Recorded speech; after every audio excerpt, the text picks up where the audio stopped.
This episode of Russell's podcast is brought to you once again by Squarespace. It's a beautifully simple way to create websites and even full online shops of your very own from just $8 a month, or try it out at squarespace.com/RussellBrand. Build it beautiful. You're listening to the Russell Brand podcast, in demand and on demand. Apparently, with me is Matt Morgan. All right, Matt. Oh, hello there. We're doing, I suppose, audible broadcasting again. It's audible. Also with us is Mr. G, poet laureate of the show. He's come along as well and is already planning to summarise this show in the form of poems.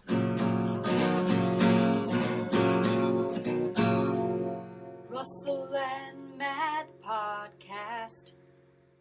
Bet your ass. Worried about the blanket, are you?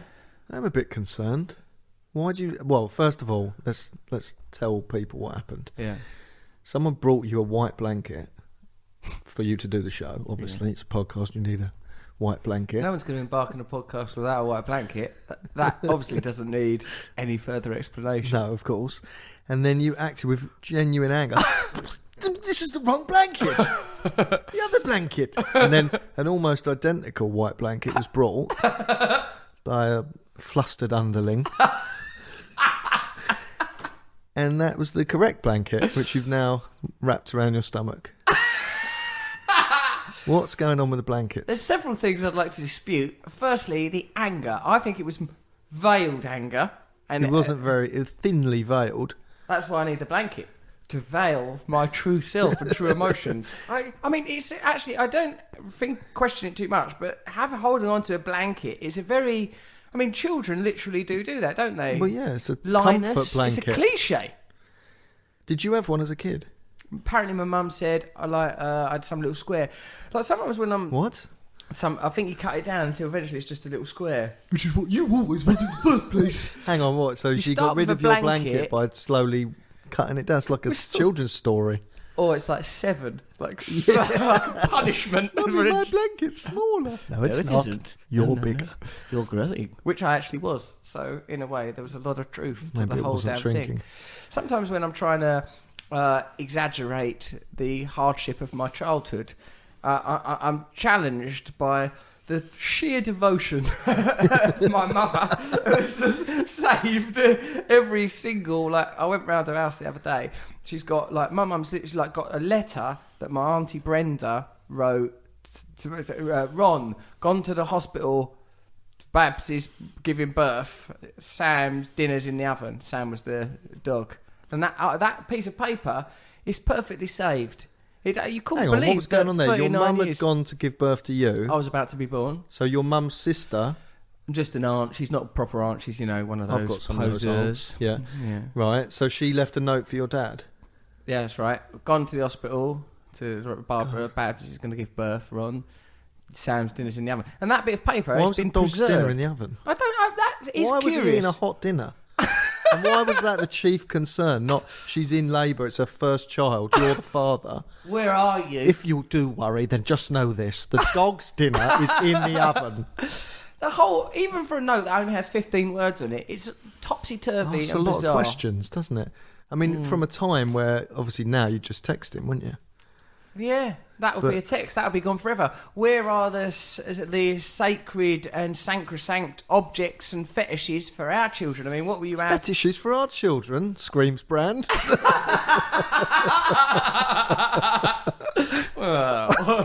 Just a little blanket, a little hole in it.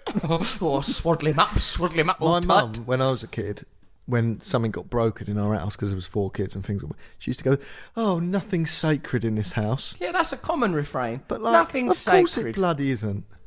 What on earth? Why would it be? Yeah, it's a family home in Dartford. What's going to be sacred? Oh, the holy sideboard. Regard the altar. Thames Television showing rainbow. Pebble Mill. Pebble Mill, I think, if we have got any American listeners, the point where we say Pebble Mill might be the point where they depart. I mean, of the people in the room, Pebble Mill. It was a daytime TV show. How did they get away with Kelly that? and... You must have gone on some American daytime TV shows. It was the equivalent of the one show in England, or something like Kelly and Regis and Kelly, or Kelly and Michael. They switch people out these days. Do they? Yeah, it's like an ex-athlete. I think an ex-footballer now does it with Kelly. What's Kelly it like dominates doing him. American daytime TV? I try to bring my true personality to bear if I can. Oh dear. Yeah, it's not gone well. So they don't show your bits then? No. They're swiftly just a man removed under from a the final blanket. broadcast. Coming up, this blanket. There's a 39-year-old man who's very particular about the blanket he arrives in. Don't question why he's in a blanket at all. The other thing my mum had preserved was the bit of paper that says, like, this lad's... Like, I didn't even have a name. It says, in the child's name, Infant of Barbara. I was nameless. Like, so think how new person I was. I mean, the nostalgia, it crushed me. Not to mention then there's all the photographs of me with ex-girlfriends. Not from the infant days, of course. Oh, God, she has not kept a picture of each, has she? Not a picture she'd have to have a whole new wing of her house. Your mum must have been introduced to more women than anyone on the planet ever. I remember when you went, I can't be bothered to get any enthusiasm together to meet these people. Oh, here she is, Miss Never Gonna See Her Again. I remember when you had that murder mystery around your house. Here's this woman. I love her. Oh, yeah. You'll never see her again. Go on. Your mum's kept pictures of them. Well, it's The about early ones. many. But like, What, her favourites? I want to make a point about archaeology. Of course. We think of the Stone Age as the Stone Age just because stone don't perish, or the Bronze Age is the Bronze Age just because they found bronze things. They probably had loads more things that are made out of sticks and paper, but that just decayed. Point well made. So, like, the whole picture we have of history is based not on any objective truth, but on the artefacts discovered. I even became more sentimental and nostalgic about the particular girlfriends that were preserved because there were photographs of them for me to attach, like a mandala, the feelings of sentimentality to girls that I might have loved more, just because the photo itself served as a jog for these sort of emotions. And I tell you what, mate, the nostalgia... I sort of oscillated between total nihilism. I thought, I can't cope with this feeling. Everything's going by. Nostalgia means an illness, doesn't it? Is it? Algia means like Oh, no. it's a sickness caused by... It's a sickness, algia. Yeah. Dan will look it up. Find out what algia means, Dan, because I suspect Matt's made a terrible... No, not on the topic of hypochondria. This is anything I come to do down with with illness. Nostalgia Daily. Yeah, so, but... I always was- wonder with archaeology, they ascribe a lot of things to sort of a religious belief. They go, and this must have just been one of their beliefs, right? And you just think, probably not, because most objects are practical. Yeah, Most things are practical. Yeah. And they often say, this must have been a cult use, or, like they just come up with stuff. Things they can't understand. Baldrick in a field, coming He's up with always in a field. claptrap, furling What I around. don't understand about time, Tim, is they've put the time limit on themselves that we've got to close Trench 2 by Sunday. They could just, if they found Just something don't really bother. interesting, just don't close it and keep going. Yeah, but that's true of Sorry. everything, isn't it? Like, who wants to be a millionaire? If you don't answer this question, you can't have the £1 million. I'll give us it anyway. I don't understand formats. The whole thing. Yeah. You want to live in some anarchic world of sprawling meaninglessness. Who wants to be a millionaire? I do. There you go. Good night. Who else? Me. What am I supposed to take from that cough? Why did you go at your mum's house and go through all her archaeology? Exactly. Why did I? Because what it's done is it's plunged me into remorse and despair and made me think, well, they basically thought, I'm getting married. Yeah. And I don't know who to yet, but someone's getting it. Did you go through all the photos? Just choose one at random? Ha!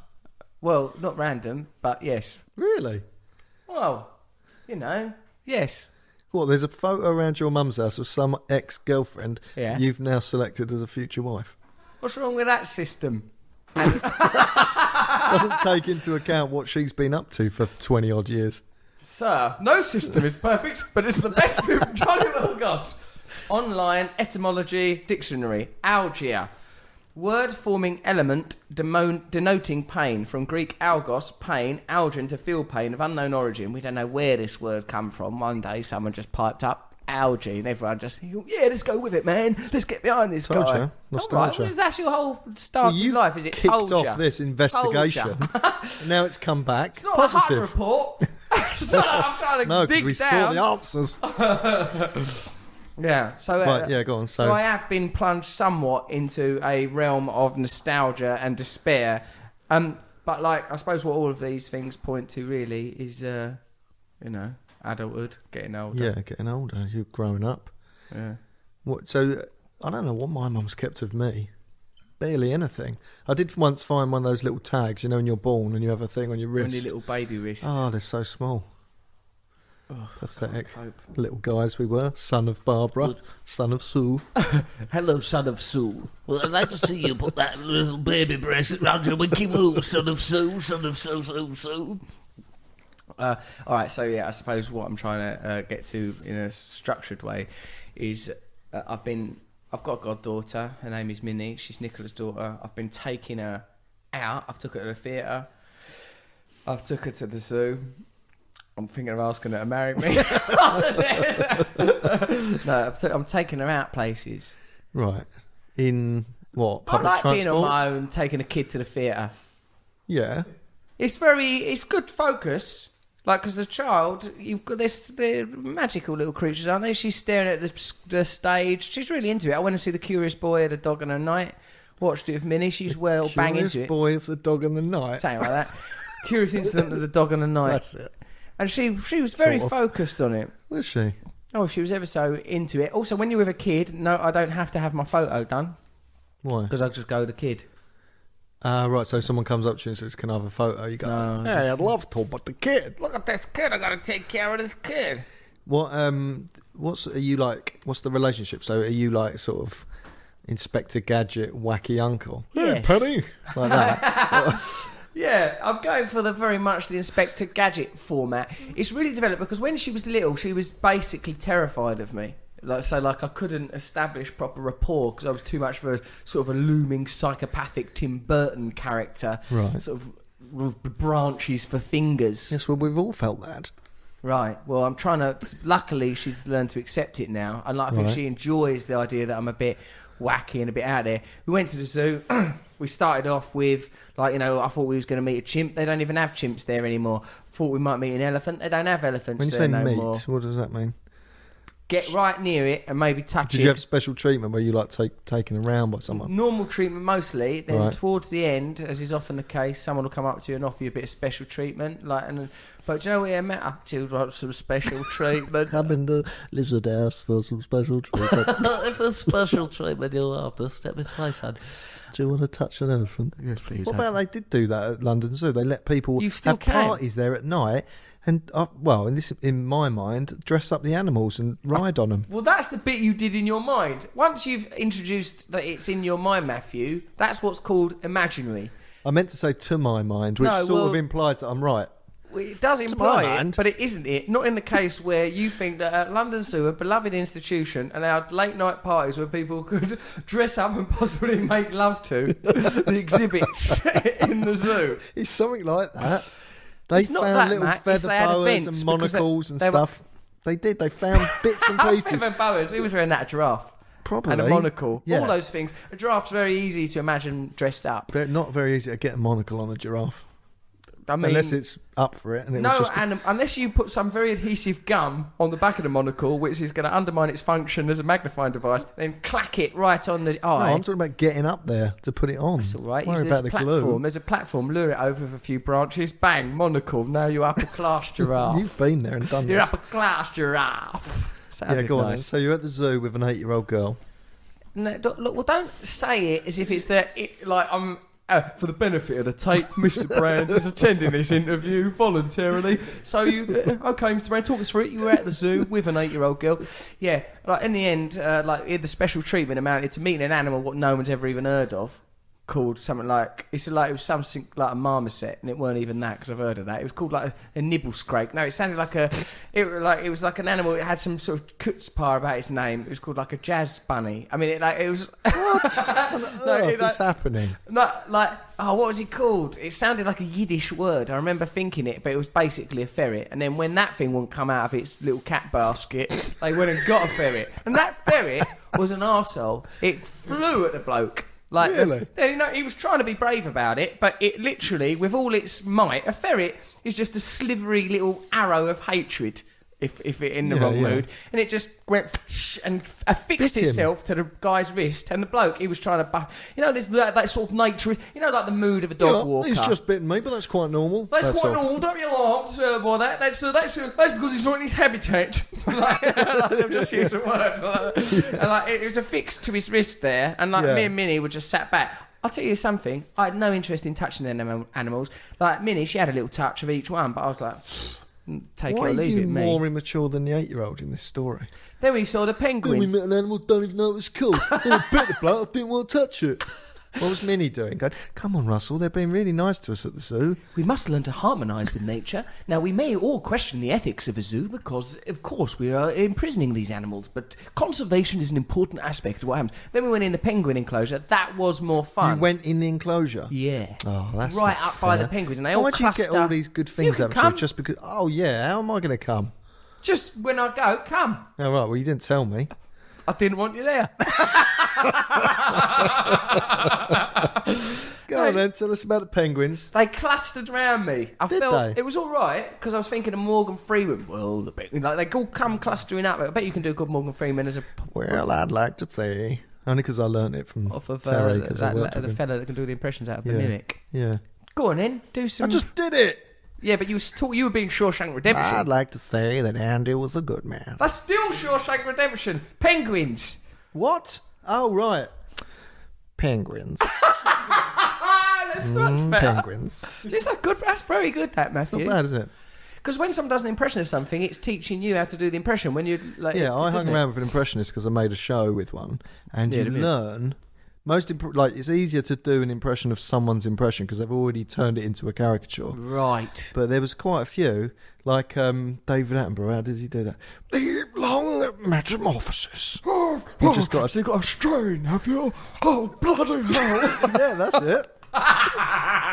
Oh, I'm David Attenborough, a racist Japanese guy. Let's drag you back to the bad old days. Hey, stop. racist A monument for my village. I'm gonna get it back.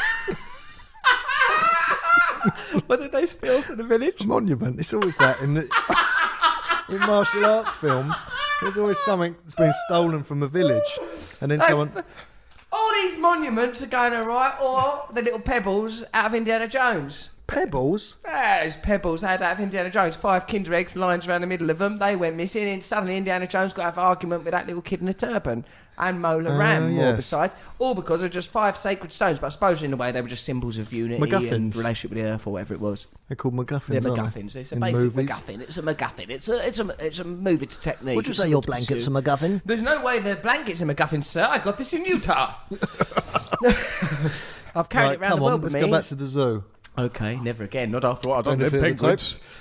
The penguins, they all clustered around me. One bit me, but after I'd seen that fella front out with a ferret, there was no way I was going to fold. Did it hurt? Because I've It was more just the horror of seeing a penguin close its beak. the horror.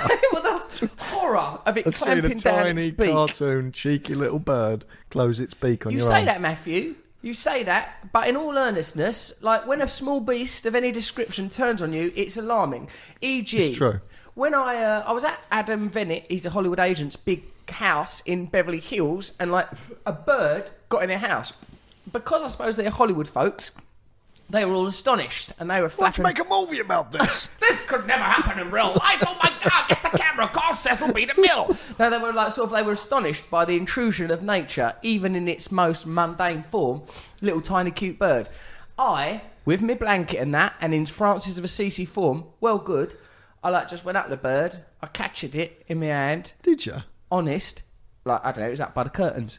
Then I let it free in the garden, and them lot was really impressed. Like they were, God, that was incredible how you did that with a bird. You're like Mowgli. Like they really thought I'd You should have forged a milked it connection. a bit more. You should have held it and held it up to your ear and gone, yes, I know. And then let In the him go. moment of release, Matthew, I did very much try as if I was releasing a dream. You know, like I tried Yeah. to go free, my little buddy. Like I mean, I outstretched it like that. After this had happened, I bet when you were on your own, you went, bloody hell, I did it. That was amazing. Normally they'd just scream and shit on me. Matthew, you're 8-year-olds. quite right. I yielded to hubris, and that is why when one day later, the tiniest cutest little mouse you can imagine was in my house. He was adorable. He was about the size of a Malteser. Like, he was so little, he couldn't even get long. He was mostly spherical, little mouse. He was adorable, little tiny nose. He was in the corner. I guess Morrissey, my cat, must have bought him in the house in Los Angeles. And I thought, I was fresh off this experience. I was full of With the pride. bird. I was pumped. Yeah. I thought, I can't be stopped. This is an animal. That was an animal. I can do what I want. I can intervene. I can navigate the animal and human kingdoms effortlessly. Does this end in a little Malteser-sized mouse dying? Not just one mouse. Because if you cross me... No, I reached into him to like... He was there Into him? Jesus Christ, he's only the size of a Malteser. You're wearing him like a wedding ring. I reached into his environment. Right. I reached into his environment to sort of pluck him out of the corner and place him neatly in front of him. A little prick bit me. And it Oh, he bit you. was so... I was astonished and put out by it. Well, he's only doing it because he doesn't know that you're not trying to kill him. He's not, like, making a judgment.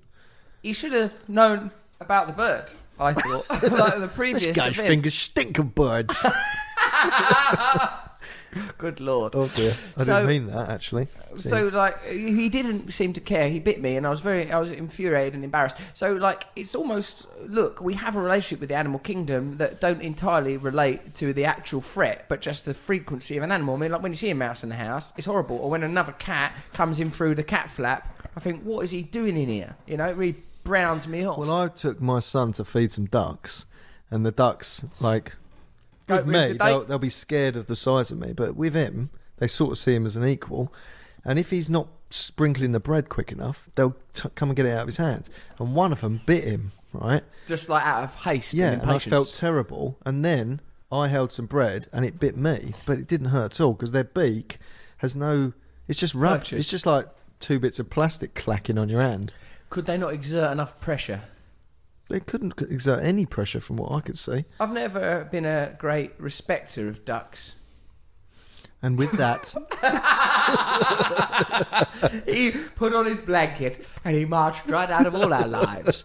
There's not one of us who wasn't affected by Russell's stand that he took that day.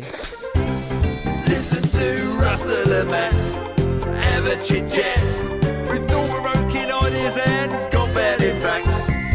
Well, obviously, this podcast is funded commercially, so these are the commercials that fund it. Now, you might think, oh, Russell Brand, this great anti-capitalist figurehead, very much the Che Guevara of our time, very much a modern icon of bringing down all things corrupt and financial, and here he is about to do an advert. Well, I'm not, Matt's doing it, and we're only doing that because to we fund want this to be free for you guys. And there's no way we'd do it for free because we're capitalists. So simply, there's got to be an advert. And obviously, I've found a way around it by not reading it out. And here is that ad. This podcast brought to you by Squarespace, who'll help you build beautiful websites and online stores for just $8 a month. Don't worry if you've never built one before, it's simple to use. There are plenty of templates to start from, and the support staff are around for a chat 24/7. Try it out at squarespace.com/RussellBrand. You're listening to the Russell Brand podcast with Russell and Matt. What I wanted to say is a new thing. You were talking, Matthew, about your experience with your boy there, feeding ducks. Did you want to add anything to the... Did you get fatherly? I'd punch a duck if it done that. Yeah, well, firstly, you're A vegetarian. someone who works for PETA, aren't you? Or PETA, I however you work say it. for him. Oh, I thought they'd given you sexist vegetarian or something. Mate, they can remark on my sexiness all they will. I owe them no loyalty. Oh, really? I don't eat animals out of love, and I'm trying my best to improve, and I'm heading, in my mind, towards veganism. Right, but you'd still punch a duck for If eating I'd- bread out of your hand a bit too Even if it didn't. ferociously. No, I do, yeah, you do. You get very, yeah, you do. Like if we're in the park once and a dog came really close to him, and sort of all round him, and I'm quite scared of dogs because I was attacked by one as a child. I know. And yeah, I did want to kick the dog, and then the owner, because the owner didn't even Care enough. didn't care enough at all. Showed no But you duty have to of hold that concern. down. I've got a friend who kicked a goat in a petting zoo because it bit his daughter's That hand. crosses the line of petting. He kicked it and it was like, it made a really awful noise and flew back quite far. So created a scene where parents were like, What on earth did you do that for? And he went, look at her hand. And Did she had the blood come out? tiniest red dot on her little finger. Got to be more than a red dot for that. If you hear a noise from a goat that crosses the line of conventional goat language, which we're all used to hearing, that, I Yeah. can take that. Anything that goes into, hold on a minute, was that a goat? Yeah. But then, and then you want to look see more around the and see a dot. goat flailing around, rolling across the floor where it's just been booted right in the head. I don't feel a lot of sympathy for goats in general. I mean, as a vegetarian and an animal lover, sometimes when you take them on an individual basis, when I've done that ashram and I was dealing with some goats, they were up for it. They're like their vibe next to a sheep. You can see why sheep have been absolutely kowtowed by the human race. They're idiots. They've got no get up and go. Goats, they've got some spunk about them. I'll tell you that. Yeah. But my point. Well, they're aggressive, aren't they, goats? Yeah, they're up for it, aren't they? I mean, if you think the hybrid of a man and a goat, Pan, he's a right troublemaker. I can't hold that against them. I don't blame them for our myths. I've seen you, I've seen you being Pan's legs. in a drawing. Monument from the village. That got me. Well, look, you know my cat Morrissey. He's lived in 9 houses now. Jesus, has 9 he? houses for a cat. Maybe 10 if you include one of the ones I didn't include. Has he Including really? this one that he lives in now, my house here. And Have you always lived? No, because he lived in LA when you didn't. I had to come back before him. I had to get back. And He was still doing movies. He was still out there. I mean, he was doing very well. John Hughes and Morrissey had a great relationship. They had a 3-picture deal. Morrissey had to complete his last picture, but I was whooped out after a flop. But one of the I feel guilty, you know, because I first abandoned him to go and do Sarah Marshall, and that's when the lady that looked after my house at that time, lovely lady Lynn, cut his balls off, or at least sanctioned the cutting of his balls off. Yeah, that's why Morrissey ain't got little black bumblebee balls no more, because Lynn chopped off. I was furious when I come home because I liked him with those balls. Did she not check that with you? Nope, off came the balls. He was apparently You're meant to do it, though, aren't doing you? musk all over stuff, but I didn't mind the musk even, to be honest. Yeah. Well, anyway, so he's lived in 8 more houses, various girlfriends, various folk across the globe. Some fancy houses he's been in, fancy country piles, whatnot. Yeah, but what's the point of being in a fancy house if your balls have been cut off? Good point, mate. That's exactly why the pair of us left. So, couldn't have put it more succinctly, pal. There's a joke about marriage for you there. I very much enjoyed that if you're one of the adults still enduring this podcast. Nowadays, I've had to fit a cat flap on the bathroom window. I don't want Morrissey going out the front of the house because that way he could Isn't your stumble bathroom upon on a about busy... the 3rd floor? That's right. It's on the 3rd floor, so he has to jump down a series. You've seen Coronation Street. They How does go he from get rooftop out? to rooftop, like rooftop to rooftop. He jumps down and he lands on someone's next door's terrace, I suppose you'd call it. Does he? And Can then he from do that it? terrace, he can get into a square. How did you know he could do that before you put in the cat flap? I was What if he'd have just just jumped looking. out and went, "Ah!" Because I evaluated it from my knowledge of cat I behaviour. thought cat flaps are always on the ground floor, so they just walk out I know, and go. it's an innovation. I'm not saying I'm not an innovator. This is the kind of... I'm saying I've found new frontiers for the cat. And my relationship with the cat is deep. So I opened up those cat flaps. There's one he can get up on the roof one way. He can get out onto that So he's terrace. got freedom. As best he can have. The house has got portals for the cat to live as best he can a full life. Now, the other night I heard a racket on the terrace. Morrissey come darting in. I've allowed myself to become involved in his conflicts. Because, like, if Morrissey's in a conflict, as far as I'm concerned, I'm in a conflict. That's the way I see I'm it. building a very important picture here of your relationship with the animal kingdom. Go on. You What's wrong treat with it? them as people. You see goats, right? And you're sort of like, yeah, they're up for it. They will never fight. They will never fight. That ferret, I've never even heard of it. Who's a prick, right? And I've written this story ends in you getting out there and a cat that's fighting with your cat, like a mum going up the school. You come here. You come here, please. Now, why's my cat got a scratch on his ear? It's you, isn't it? They pick us of your own size. He hasn't even got bumblebee bollocks anymore. Bet you've got bollocks. Come here. I know where you live. Is that what you've been doing? It's a version of that. Because initially what happened was I threw a cup of water out the top window above the cat flap. Now, that because my house is a warehouse, excuse me, that window, it don't open properly. So my hand hit it, the glass smashed in my hand, it went too far. Look, I was trying to bottle the You cat. need a carer. Someone needs to live here full time. You're trying to throw water out onto a cat and you smash the glass on your hand. I live in a warehouse. Christ. So it actually did cut my hand worse than any red dot from a goat bite.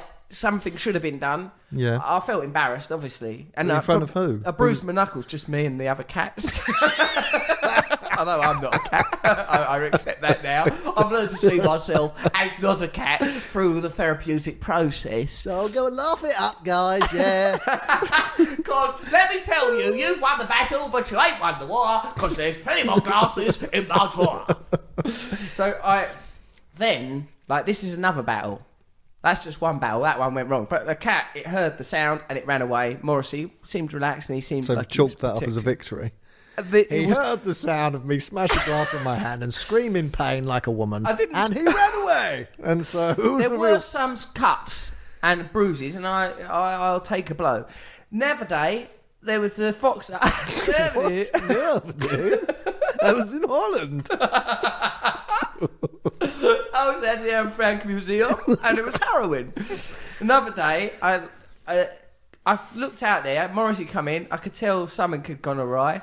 So I took it this time more careful with the window, knowing that at the previous occasion it can be a stubborn. It can be a stubborn aperture. So I went to it with more caution. I peeked out. There's a fucking fox up there. A fox. Fox. A fox and a cat together. Where's that happen? Who Pinocchio. wins Be out of- careful.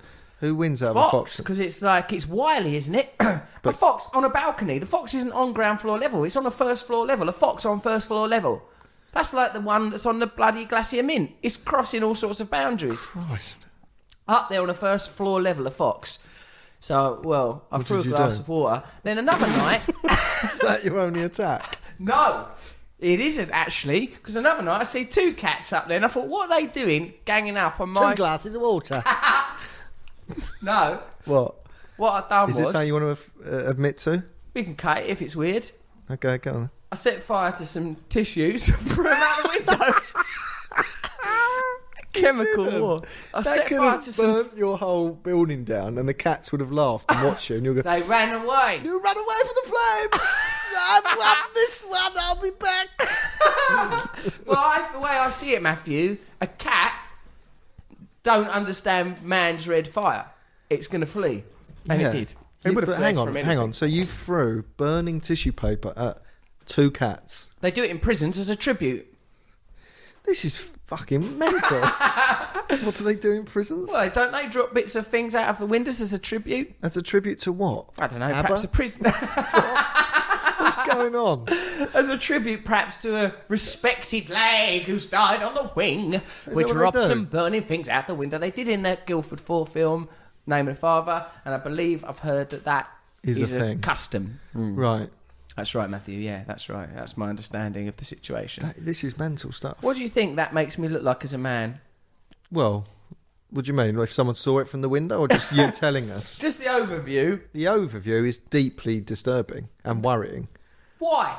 Well, it shows me as a sort of, amateur psychiatrist that there's some other struggle that you've let be represented by cats. Well, I love him. No, You think I'm acting out some sort of psychodrama human- from my youth? Yes, no, I just think some deep-rooted psychological damage you're trying to reflect, Why or has you're it got to be projecting deep-rooted onto psychological cats. damage and not a bit of cat? What- Stick up for your brother cats. Yeah, but how I'll do it for you. I'll do What it if for they're- G. G, the part of What the if show, those he's here. cats are Morrissey's friends and they're just like, he's falling in with a bit of a rough crowd, and you are like an embarrassing mum? He's probably like, yeah, what, see you later, guys? Yeah.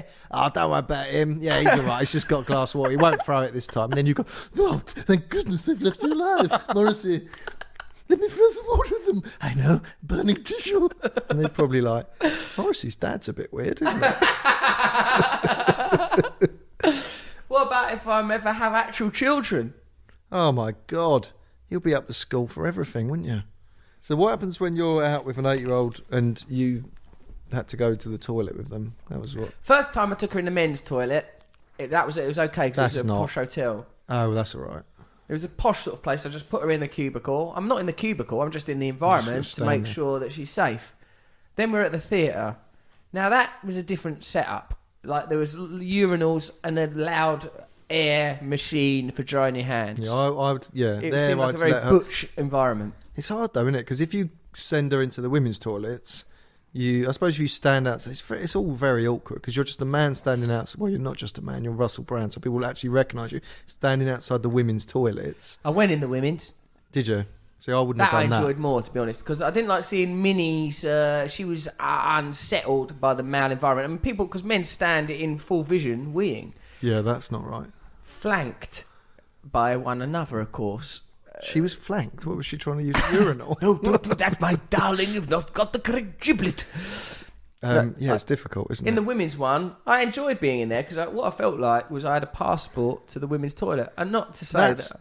not the right reason to be in there. What do you mean? Oh, yeah, you can't do me for it. It's an 8-year-old girl in there having a wee-wee. Come on, don't be shy, love. Gotta do what you gotta do. It's only We're natural. all here.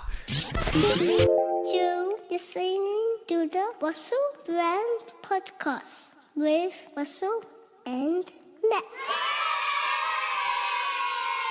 Oh yeah. Look, we both watched this Molly Dineen documentary inspired by my visit to the zoo. You watched it too. Yep. Molly Dineen, The Ark, made in the early 90s, a documentary about London Zoo while it went 93 through it was, yeah. while London Zoo was going through a critical period of having its funding withdrawn, going from being a profitable enterprise, and new management structures introduced, requiring the zoo to lose a third of its staff and a third of its animals. And Molly Dineen, a very great filmmaker, covers this period. First thing that struck me is that something that took place in 1993 looked like it was 1974. Our perspective is ridiculous. Like, people were wearing beige, everyone's trousers was rubbish, their cuts were all over the It gate. does look like if you just watched a bit of it, you'd go, oh, that's 1979, maybe Yeah. 1984, something like that. 1993. I was alive in 1993. I could have strolled into the back of frame as a 16-year-old. You know what? 18. What struck me as That's well? Yeah, you were ridiculous. 18, I was 16, yeah. I was an 18-year-old. I basically was like You this. could have worked there. You could have been in the documentary I'd as have an been adult. better off than what I was doing, just flanneling around like a pillock. Also, you wouldn't be allowed to work with animals. Now we've uncovered your true I feelings. hadn't done those things yet. Ah, you would have been driven to it. Maybe I'd have gone down another road, like Biff in Back to the Future 2. Yes. Things may have come off from me if I'd worked down that zoo. But let's not get sidetracked, because it was a very fine documentary. I enjoyed like the sort of social aspects of it, seeing because like Molly Dineen made it brilliantly. So it's like the zookeepers as much look like inmates as the animals Yeah. themselves, and you calls to question the ethics behind zoos. Is it right to have them? Because and then the thing I really like, Matt, is when he said when they first started zoos, when they started London Zoo, one of the best zoos has ever been, or whatever. They just sent out a letter to British embassies going, send us your most curious beasts. We're beginning a zoo. Send stuff right away. And they sent over a load of animals from around the world. No one knew what to do with it, what it ate, how to look after it. Some bloody great big like sea lion would arrive and they'd just go, I don't know, give it a damn sandwich. You know what I mean? Like people didn't know what to do with them. It is mental, isn't And they it? said it was mostly working class blokes that had agricultural experience. Like the idea of the educated academic zoologist didn't come around till later. The first, and apparently that tradition still works in zoos and zoology. Well, not in the zoology, but like in the zoo world of like either you're a hands-on kind of guy that will smack a gorilla in the guts if it plays you up, or you're like, oh no, it's got psychological problems. But I'm just saying, it was very interesting to sort of see. We take an institution like London Zoo and just think, oh, it's always been there. We don't think of the provenance and the paraphernalia and what went Yeah. into it. Yeah, and it's also like in that documentary. Well, one thing I was struck by is how people have learnt how to behave when they're being filmed because of reality TV. So in that, people are just unchecked and It's brilliant. Yeah, and you hear her say a couple of times, like, "Oh, don't worry, no one's going to see this for a year," because they're talking about their jobs and who gets the sack, and they obviously a bit guarded because it's work, right? Yeah. But the way people now know, oh, I'm the wacky guy. I'm going to say this. This is what's happening, and just being aware of the camera and all that stuff. We they know just the weren't. grammar. Everything's overproduced. The clever thing she did as well is she filmed people a lot when they were getting ready. ready. So you were able to observe behaviour Yeah. and mannerisms when people are getting ready. They're not so self-conscious. It was really, really good. But there's some good characters in there, and the character that I like most, I can't remember his name, but he was like the top manager guy that was brought in to make these cuts and spoke in quite a brutal way.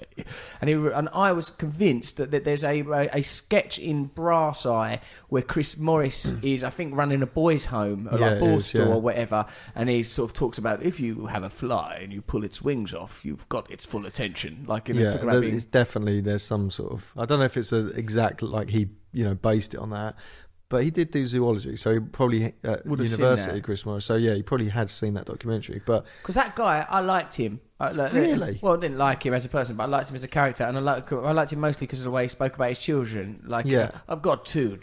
And she goes, and when he goes, because he was talking about making these cuts at the zoo, having terrible impact on the lives of the animals and the lives of the staff that work there. Well, they're just going to have to learn to cope. if you take a person from their job of 30 years, yeah, he's very matter of fact, Thatcherite sort of bloke, isn't he? Who's This come in. idea of specialisation has to end. You'll have to be able to look after the lizards, the pterodactyls, the pigs, whatever I push you towards. It's mad though, because there's people who've got a relationship with an elephant they've had for 20 years, and the elephant trusts them. He's just like, sack them. We'll just get someone from the birds department to run. It was just like, There you go. so obvious An what elephant they were is doing was basically wrong. a bird, but with 4 legs and a long, trunk. floppy beak. A giant flightless bird. Now get in there and give it a donut or whatever the hell it eats. When he talks about his kids, it's That funny. would kill me when he talked about his kid, like because she goes to, like, obviously struck by the man's cold brutality. The filmmaker goes, do you bring your children up like this? Yes, I do. They fully expected him to go, well, of course not, they're God, children. No, they're children. I love them. How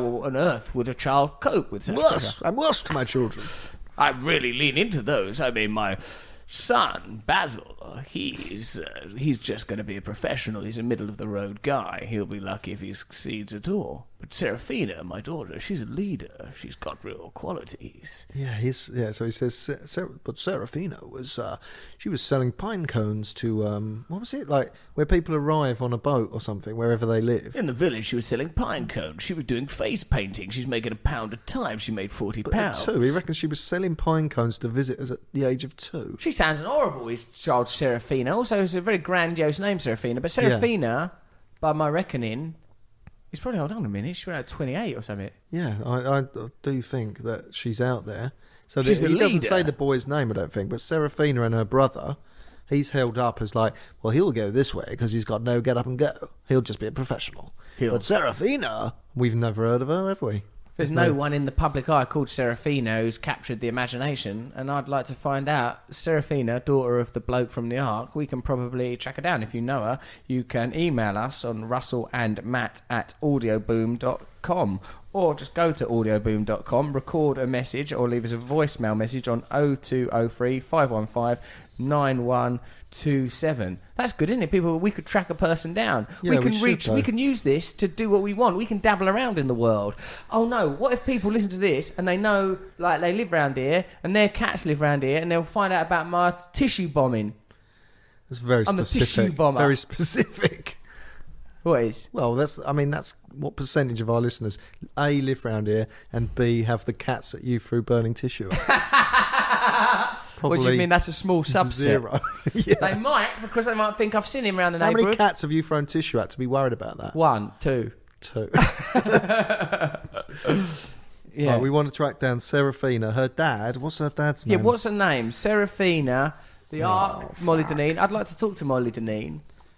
You met her once, you said. Yeah, I met her. She was sort of like a sort of sun-kissed and interesting. I fell a bit in love with her at a sort of an outdoor event, a garden party for A.A. Gill. I met Molly Deneen. She had something about her. She was like a female Indiana Jones. Is that why? Because what made you get that documentary? Because it's quite old and specific. And I got given them, I think, by none other than Simon Amstel. Like, he gave me a Really? bunch of these things, and I met her, and I found her very interesting, and I felt that feeling of guilt that I'd not seen any of her work. You know. I know it's immature, but I found something in that documentary that a man does a fart when he's been interviewed. That's extraordinary. There's someone to do a fart in a documentary. Have I done a fart on the quite radio? brave. Yeah, you've done farts on the radio. I've done farts in TV interviews with massive stars. I've done farts in situations where I can't believe I've done it. Like, I can't believe I'm actually doing this. I'm sitting here farting in front of, I don't know, Adam Sandler or something. Really? And they've just done it. Right, you ready for this? Yeah, go on. Proof. 26 years I've worked for the Society. And Clearly the audible. Society That's a fart. 26 20 years years. I've worked for the society. What? It doesn't even care. He carries on, doesn't he? It doesn't bother him. I mean, that's working in a zoo for you. 26 years I've worked for the Society. And the And look Society what and it's done for my manners. I've noticed that exact phenomenon in a few documentaries. Fart phenomenon. Yeah, it happens in Grizzly Man. You know that thing about the man who was, well, I don't want to ruin the ending, but eaten by bears. He thought that he really was vibing with the bears, but it turns out the bears saw him as little more than a snack. Yeah. And an irritant. Yeah. And Timothy Treadwell, he was. Timothy Treadwell. had been with the bears. What's his name? The documentary maker. Werner Herzog. Werner Herzog. Timothy Treadwell went to live on a bear reserve to protect bears that were never in any danger in the first place because they were on a bloody bear reserve in Alaska and they were never under any threat. But Timothy Treadwell thought he'd intervene. Now, And you heard, and he paid a high price. Made lots of videos of himself there. He actually took a woman there, and that's when he got eaten, and she got eaten as well, I think. They both got eaten by bears. But I mean, that's all very tragic. But the true horror is that in one of the interviews, and I'll get the audio as well, someone does a fart just He like that. does. Huh? Who does this? No, not him. He's dead. Oh, what? Someone they're It's a talking about. policeman who's comes. I think it's a policeman from. He's still by his helicopter, and he just doesn't care. If you can fart in front of a helicopter and still be heard, In a documentary, that's a commitment. the helicopter's off. Now listen to a sting for a radio show you're already listening to. See if you recognise the voices. Podcast. I've just texted with my name. Don't speak while I'm about to. Oh no, don't. This is the Russell Brand Podcast. This is the Russell Brand Podcast. Oh my God, I've got them trapped. Brilliant, thank you. So there was that. That's amazing, Stephen Fry's voice, isn't it? It's and very- Miranda's, but like, it's So identifiable. Yeah. And Do you know powerful. what? He's talking of impressions. It's hard to do an impression of Stephen Fry because he's got, in his nose, he's got sort of like Got something that can't be I don't want to replicated. say deformed nose because that'd be, but he's got like Curvature. and so there's a sort of nasal. Can't be there's a sort of- replicated. very hard to replicate without pressing your nose in. Do you know this from the Impressionist man? Yeah, Terry That's told what me he that. says. He goes, you can't Some- recreate it. Yeah, some people, the structure of their Means it can't be replicated. yeah, it means can't just go like that. oh dear. Well, that wasn't meant to be anyone. I was just saying if he was doing someone else. This is the Russ. Okay, it's Hold on, impossible I'm to doing do. some more promo for a show you're already listening to. Mick, say you're listening to the Russell Brand Podcast with Russell and Matt. I'm listening to the Russell Brand Podcast with Russell and Matt. Now say that you're listening to the Russell Brand Podcast with Russell and Matt. You're listening to the Russell Brand Podcast with Russell and Matt. Excellent. Okay, well, we've had a lovely journey here on the Russell Brand Podcast, but what kind of a show would it be without a professional summary from Mr. G? And we're going to deliver that to you now. Take it away, G. A proton met a neutron and asked it for a dance, sending electrons spinning, tissue bombing for podcasts. What began as elemental compounds to the complex. Blanket ends are justified by blanket needs that must be met. To harmonize with nature, to be at one with all creation. Impressed by the impression, the converse of conversation. Let's visit the land where ferrets fly. Goats and foxes cross the lines. Cats face that awkward thunder like mumra memories from a child. From 93 until infinity, mischief souls attempt their synergy. But where does the zoo end and society begin? It's all a question of vicinity. Well done. That's a bloody good poem. That poem will be available as a prize, I think. What? Well, why not have it as a prize? Or keep them all together as a compendium. I thought you meant the audio of it, but you mean the paper it's written on. Contribute your own jingles as well. Any content you want to send us, send it to Russell and Matt at audioboom.com or just go to audioboom.com and leave us a message. Make some jingles for us, we'd like it. Suggest some items for us. No nostalgia? Any nostalgia? People will send us pin. Get ready to be pinned out Oh of. no, don't bring that back. That's still painful for me. Go to audioboom.com. It's very easy. You just press a red button and then you can actually speak almost directly to us. Brought to you by Audioboom.